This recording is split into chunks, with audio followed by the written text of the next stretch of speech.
Stabilité du noyau. Nouveau chapitre donc de radioactivité. Alors représentation d'un noyau. Donc un noyau est représenté donc par des boules rouges et bleues. Donc on a 6 boules bleues, donc 6 neutrons, et on a 6 boules rouges, donc 6 protons. Donc on peut dire qu'on a 12 nucléons, c'est-à-dire N plus Z. Le nombre de nucléons, c'est Z plus N, 12 nucléons. Alors le deuxième schéma, donc, on a X, A, Z. A, c'est le nombre de nucléons, c'est-à-dire c'est le nombre de protons plus le nombre de neutrons.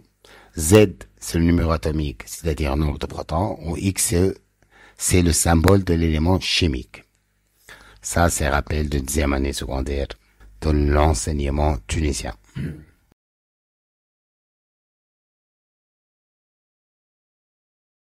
En regardant donc la photo, on remarque bien que la balance est en déséquilibre. En effet, on a deux noyaux d'hélium, un noyau compact et un noyau donc en vrac. On remarque alors que le noyau en vrac donc est plus lourd que le noyau donc compact.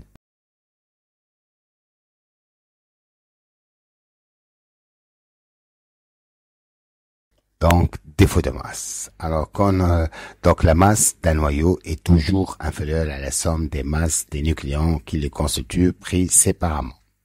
Donc, un noyau qui comporte donc des nucléons, donc la somme des masses des nucléons moins la masse du noyau, donc, est égale au défaut de masse. Donc, delta M, on peut le calculer donc.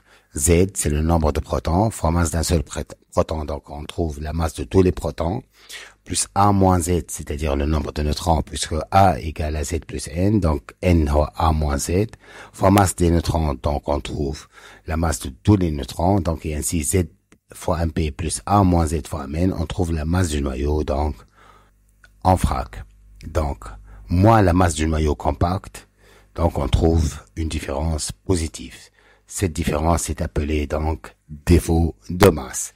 Alors delta M peut s'exprimer en kilogrammes ou en unité atomique ou en mégavolt C-2 ou MeV C-2.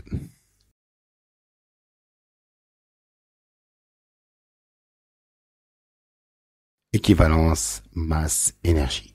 Alors tout système matériel de masse M possède une énergie E0, appelée énergie de masse. Donc E0 égale à mc au carré. En conséquence, pour un système matériel donné, la conservation de la grandeur de masse-énergie. Théorie d'Einstein. Donc la masse se transforme en énergie et l'énergie se transforme en masse. D'où la formule donc E égale à mc carré.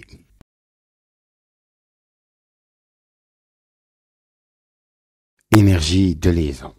Donc on appelle l'énergie de liaison l'énergie qu'il faut fournir à un noyau au repos pour séparer ses nucléons. Donc E égale à delta M C carré. Donc E égale à delta M C carré avec delta M égale à Z fois MP plus A moins Z fois Mn moins masse du noyau, donc fois C au carré. Donc l'énergie de liaison s'exprime en joules ou en méga électronvolts ou MeV.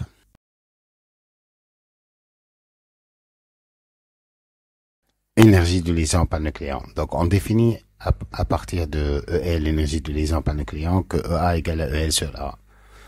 Or EL égale à delta MC carré, donc ça donne delta MC carré sur A.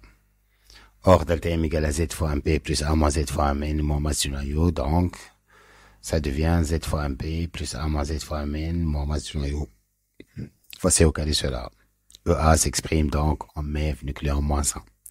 Pour les noyaux dont leur énergie de liaison par nucléon est supérieur à 8 MeV par nucléon, sont stables, alors que ceux dont leur énergie de liaison par nucléon est inférieure à 8 MeV nucléon moins 1 sont instables.